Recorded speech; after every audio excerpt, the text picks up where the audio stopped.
Okay.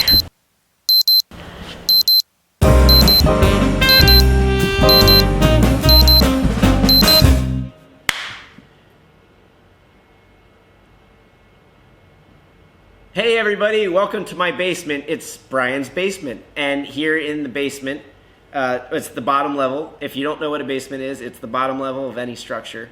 In this bottom level, we have got the Chaos Beast from, what's the game? Oh, I never can read. Mom! And thank you, the Army Painter, for providing these awesome paints. But this creature kind of reminds me of when, remember that part in the movie where Frodo, he's going, he like finds this thing that comes down from the sky, and it's as a creature, and it grows in a flower shop, and then it's always saying like, feed me, feed me, feed me. I think that's what it is. Chaos Beast. That's what it is?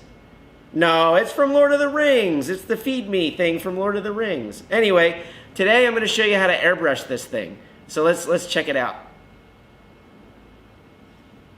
My hat keeps falling off.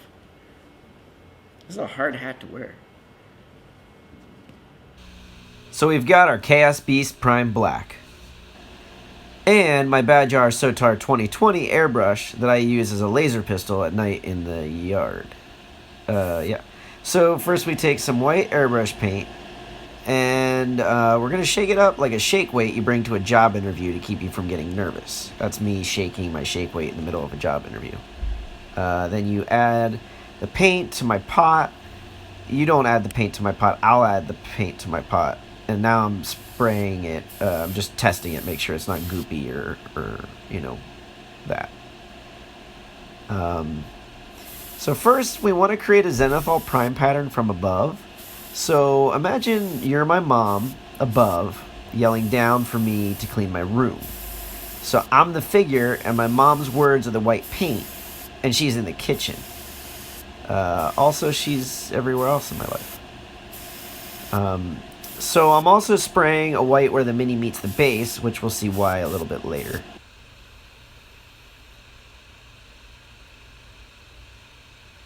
And just touching up kind of the top of stuff, just to re-accentuate some of the highlights that we'll see a little bit later. So now switch to an epic purple. I would call this color Purple Rain if I made the names for colors. Just test it out. And then just make it rain.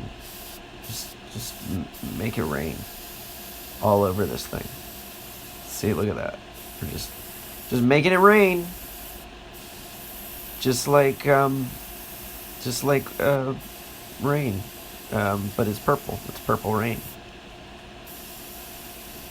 So you want to cover the entire figure top down, right? That's the key, is this top down approach. You do not want to come from the bottom up.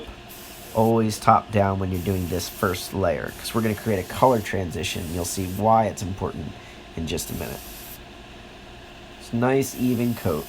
That's the most important thing. Just a nice even coat. So now you want to switch to blue, which I would call blue balls, like the kind you see in ball pits, and think are actually made of water because water is blue. Yeah. So the blue is applied in a reverse zenithal pattern from below. So see how I'm shooting up, like up at the figure? That is going to create this really interesting color transition. And see where it's hitting that white extra, where it hit where the white hit the base, meeting the mini. That's kind of like this glow spot where it almost looks like it's coming out of the base. So after I've done my top down of color 1 and my bottom up of color 2, I'm now returning to do a little bit of touch up of my top down color. It's important to do these kinds of touch ups because sometimes you can overpaint or whatever. Just a little touch up. So now we're going to switch to a brightest pink you have.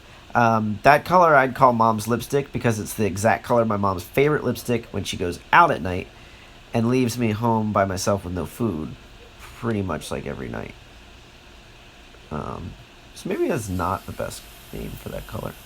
Anyway, so you're going to hit it from above, and this bright pink, it's just a highlight to your purple. You may not see a big difference here in the video, but the idea is you really want to just hit the tops of things. So see how I'm hitting the tops of the hand, the tops of the head. That's going to be my kind of upper highlight. And again, this is a down and dirty kind of way to do it. And that's it. You're done. Thank you so much, Breaking Games, for this insane game. The Lord of the Rings creature. And thanks, Mom, for letting me spray inside the house without wearing my safety goggles.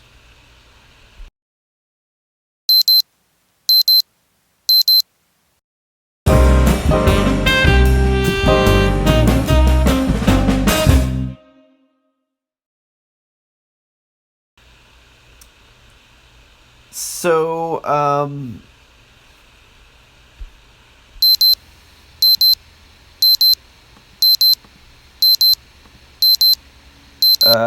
I done? I'm starving. I feel like that went well, like the shoot, but I'm nervous. I stared too much into the camera. How do you turn this thing off again? I forget. Anyway, maybe next time I should maybe not look into the camera. Maybe I look away from the camera, like talk to the wall. Or, I don't know. I think I'll do my leprechaun voice. People really seem to like it. I think people love it. I mean, I know Adam does. Actually, I think only maybe Adam likes it. I think maybe leprechaun voice is a one-person thing. Maybe, yeah. I mean, anyway, I think I did well. I probably didn't do that great. It could be better, but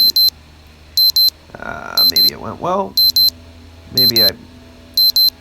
Yeah, I think just Adam likes the leprechaun voice, come to think of it. Maybe I don't do the leprechaun voice.